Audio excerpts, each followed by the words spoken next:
You're alive. Namaste, beloveds, and a heartfelt welcome to everyone on what is determined by the press to be Black Tuesday. And I have to say, after reading the news this morning, and I'm here in Europe, so I got the news earlier than most other people, and it just broke my heart wide open. And I felt that all of us need to come together, and we're all of us wounded. We're all of us feeling pain over what's happening around the world. And it's not just what happened last week in Minneapolis. It's been like we've been in a pressure cooker for the last many weeks, more than 2 months, even into 3 months for some of us. I'm at 11 weeks now, having been into lockdown. And, one of the things that I've noticed, I've been doing videos every day, which was reaching out to everyone during lockdown and giving them deep work to meditations, process work to meet and clear their fears, doing life's purpose work to find out where they want to go after lockdown finishes, and really, practical work that we could grab our, hold of and dive in and really clear what's blocking us. But the truth of the matter is, as lockdown has started to ease, people are not just getting restless, they're feeling out of control, they're feeling controlled.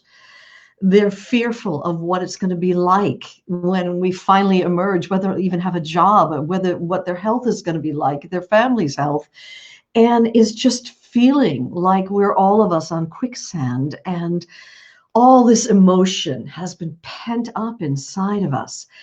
And it was been like a pressure cooker. And as the weeks have gone on, it's just got stronger and stronger. And I was reading in the Washington Post that one man was just saying, we're over it. We're over all of it, And then last week, what happened with George Floyd took place. And it's like someone threw a spark on a powder keg, and it is erupted into rage, a justifiable rage at the inhumanity and injustice of the racism. And it's, I think, touched the whole world. The protests aren't just going on in America, they're going on in Berlin. And I just spoke to a beloved in Berlin, and they were saying big protests there, and in London and Paris and Peru. And it's as if there's a solidarity in all of us feeling this rage at the maltreatment, at the brutality, the mistreatment of humanity. Not to mention that right now, just happened yesterday, that there were people absolutely peaceful, and a half an hour before curfew happened in Washington, D.C., absolutely peacefully protesting.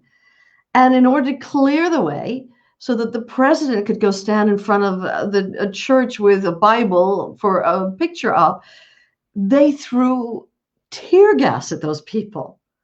Some of them were just kneeling in quiet reverence and silence, and they shot rubber bullets at them. And it is just like it's this rage that we're all feeling at the prejudice, the underlying racism. And it's not just with race or color, it's with gender, it's with sexual preference, it's with religions. And it's been seething under the surface. And then when something like what happened, that horrendous, inexplicable murder that happened of an innocent man, and boom, everyone joins hearts. And it is this pent up emotion that's stored inside all of us. Now, the unfortunate thing is, because of what's happening, is that the rage has now erupted over into violence, and innocent people who own shops, who haven't been able to own their shop, open their shops for 7, 8, 9, 10 weeks, are having them looted, ransacked, and fired, and then innocent people who would join the protest, who feel in solidarity and as outraged as any human being with a heart would be outraged, that they're not able to even to leave their homes and join the protest because of the violence. And now the violence, we're doing the very thing that we're so angry about. And so I wanted to do a prayer together where we all come together in the one love.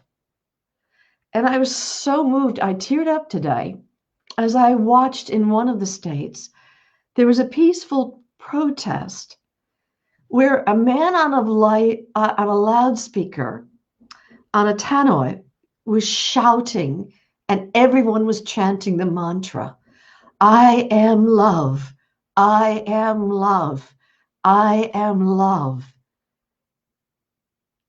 And the truth of the matter is, the greatest force on earth is love, not hatred, not violence, but love. And the only way that we're going to conquer something as painful as what we've been through with this virus, with the lockdown, with the pandemic, the only way that it's ever going to be healed is through love. Love shared for one another, regardless of our skin color, regardless of our political beliefs, regardless of our religious beliefs, regardless of our gender. There is a love in all of us that unites us all. And so I wanted to invite you to join me to realize that some of what is happening now is just the sum total of being controlled and pent up and locked down, and the explosion that happened. And it's an invitation from life for all of us to unite hearts, not to add more into the divisiveness and the divisions between us, but to create unity. And before we go into the global prayer, I'd like to ask all of us, first of all, is to welcome whatever's here. Whatever rage is here, or anger is here, or fear is here, or upset, or devastation, or loss, or mourning, or whatever's here for you. I'd like you to take a moment to just embrace that's inside yourself, to take a moment with yourself and to close your eyes and just to locate where in your body you're feeling this pent-up emotion, and just with all your heart embrace whatever that feeling is with love. You can just love it. Let your own love be a healing balm to the pain inside of you. And I've discovered that if you're willing to absolutely surrender and open into this emotion, you will find there's a deep peace in the core of our worst emotions. If you're willing to softly embrace it and just surrender and let go. And I'd love for you to just take a moment and to voice whatever it is your heart wants to say. None of us have had a voice, and much of the protesting going on is because sometimes the only way to have a voice is for it to come out in rage. And so, yes, we do want to be heard, and your emotions want to be heard. And so surrounding this pain, this rage, this hurt, this blame, this upset, this devastation, the sadness, whatever's here, surrounding it with all your love, and now going inside and now giving it a voice and just speak out loud whatever's here that needs to be spoken. And you don't have to do anything with it. Just love and accept whatever's here. The greatest healer is love. So on the count of 3, just speaking it out loud. If you don't speak it out, it just mills around inside of you. But speaking the words that need to be said out loud into your room. 1, 2, 3. Give a voice to what hasn't been able to be voiced. Speak words that you haven't been able to say. And now, as you're speaking these words, if a child came to you and they said to you, I'm scared, I hurt, I'm angry, you'd say, it's okay. It's allowed. It's natural. All of us feel these feelings. That's what you'd say to a little kid. So saying those words to yourself, it's okay. It's allowed. It's natural to feel this way. As a matter of fact, it's what unites us as human beings, that we feel compassion for others, that we feel unity when injustice has occurred. And so just embracing whatever's here with love, with acceptance.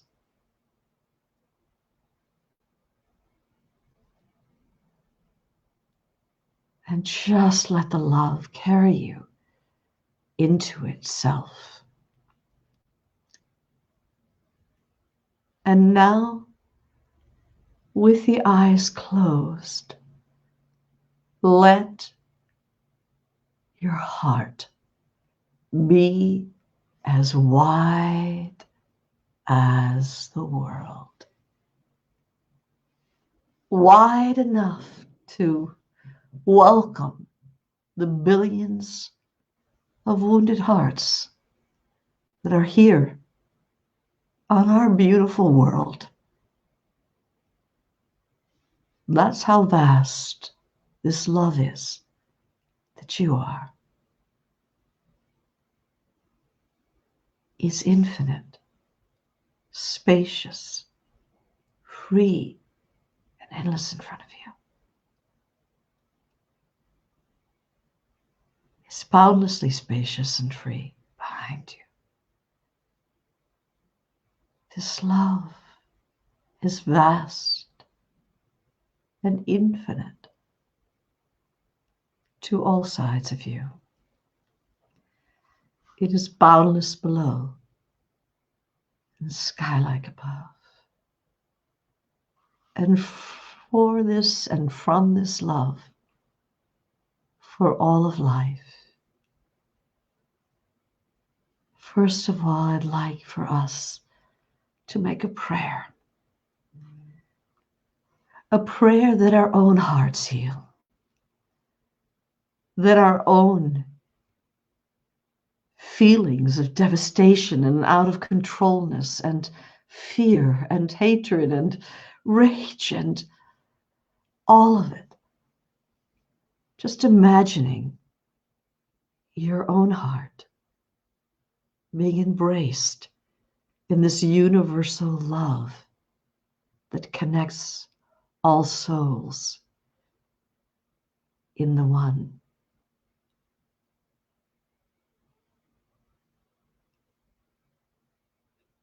And then begin offering this same prayer that your loved ones, your kids, your parents, your family, your extended family, your friends.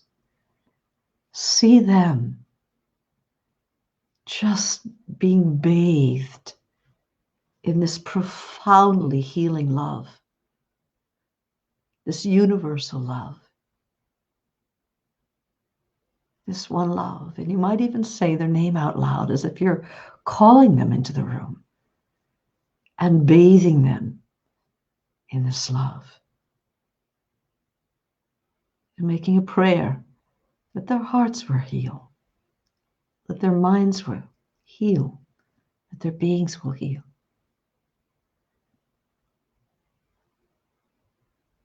And then seeing our extended community, the villages, the towns, the cities that we live in,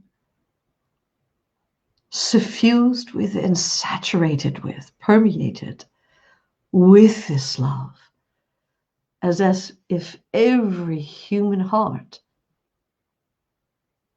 is being healed in this universal love that connects us all. And then seeing your country, all the beings, the animals, all of nature, everyone in your country just immersed in this love, like a healing nectar, a healing balm has been poured into their heart. For all the pain that all of us have been experiencing, not just in this last week, but since the beginning of this year, and just sending love, this expansive, universal love, and then seeing our whole world ringed with light, with love, like a network of lights connected in the one. And just send love. Just send love. Be this love.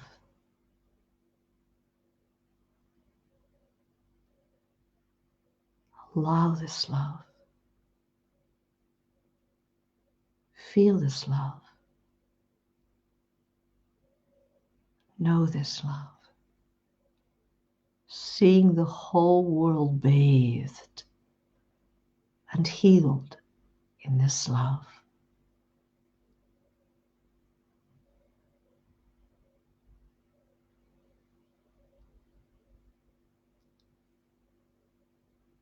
And you might like to make a commitment to yourself that, like that man who had a loudspeaker, a tannoy, and everyone chanting a mantra, I am love, I am love. Let the words that come out be words of love. Let your essential generosity, your essential kindness be what gets spoken during this volatile time where everything is so tumultuous. We can all of us choose love. It is a choice. And though we may be controlled in so many other ways, the one area that we have free will in is the freedom to love. And so you might like to make a commitment that when you're with your loved ones and looking at news that is deeply upsetting, that you just offer love. It is the greatest healer on the planet and the greatest force that exists. Seeing our world suffused, saturated, and permeated with it. Taking a nice deep breath in, letting it out, and opening your eyes. And I pray that you're feeling more connected to this that is your real essence, to this that is your soul. And that, like me, you're choosing that more than any other time in recent history, that love is a choice that we're making. And if you feel that you've had a volatility of emotional issues come up, and you're looking for actual practical, down-to-earth work that you can do with yourself to get to the emotional root cause of what has put these surface reactions in place, please get on our website, thejourney.com. We offer a free book to you. If you subscribe to it, you'll just get a free book, The Journey, that mega international bestseller, which is all about emotional healing and coming home to your own self. And also, I have, and our whole Journey community has together, we have filmed over 50 videos in the last 2.5 months, giving you actual tools, process work, meditation, yoga, how to work with your immune system, and really deep work that you can do there at home. And then if you're feeling really called that maybe this is a time for all of us to clear the old debris and the old issues that we haven't met, you might even like to get onto the Journey Intensive that we're offering in 2 weeks' time. And so just get onto thejourney.com or get onto my Facebook page and subscribe so that you get all the videos, and let this time be a time for healing where we're part of the solution, not part of the problem. And so I just send you all my love with all my heart, and a heartfelt namaste to everyone.